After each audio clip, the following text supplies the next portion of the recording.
Hey guys, this is Yoru. Today I'm going to talk about acceleration analysis. In previous lectures, we already learned how to analyze the displacement and velocity of a 4-bar system. Now the last thing we need to analyze is acceleration. The goal for acceleration analysis is to find the acceleration of a particular point on a rigid body with respect to time.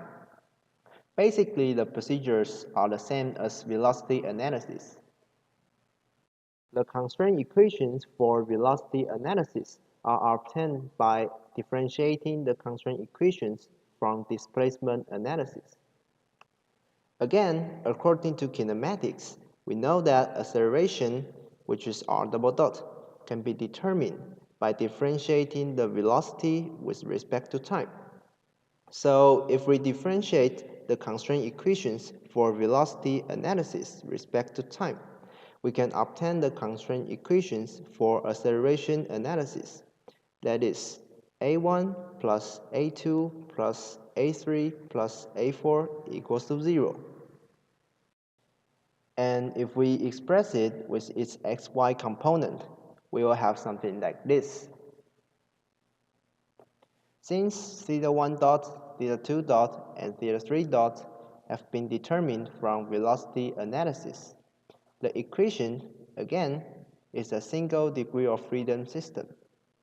So if theta1 double dot is given, then theta2 double dot and theta3 double dot can be determined. Once we find out all theta double dots, we can solve 3x double dots and 3y double dots by the following relationships. Now let's look at another example, which is the slider clamp mechanism. Same, we already have constraint equations from velocity analysis obtained by differentiating the displacement.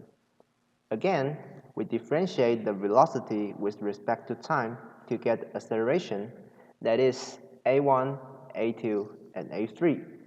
And also, we can have something like this.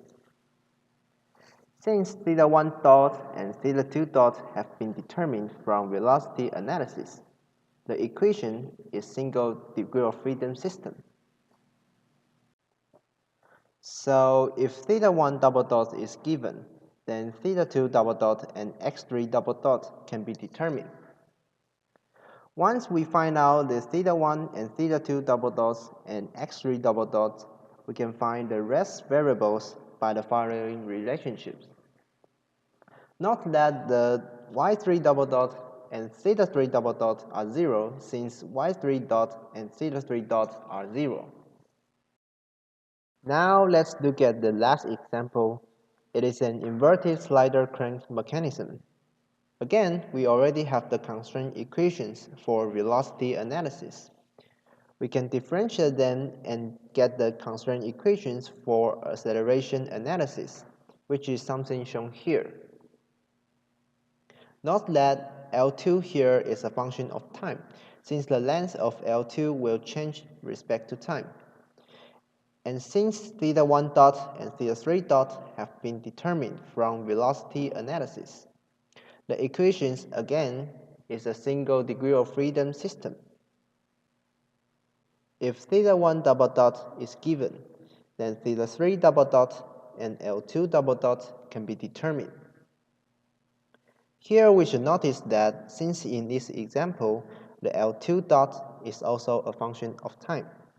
Therefore, when we differentiate the L2 dot, we will get more terms compared to previous examples. The first term is the acceleration, which corresponds to the change in the length of L2.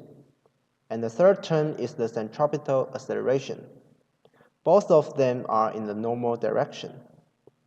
The second term is the Coriolis acceleration, and the fourth term is the tangential acceleration. Both of them are in the tangential direction. And once we have theta1 and theta3 double dot and L2 double dot, we can find the rest of variables by the following relationships. Note that the theta2 double dot is equal to theta3 double dot, since theta2 dot is equal to theta3 dot. So this is how we analyze the acceleration of a 4-bar system.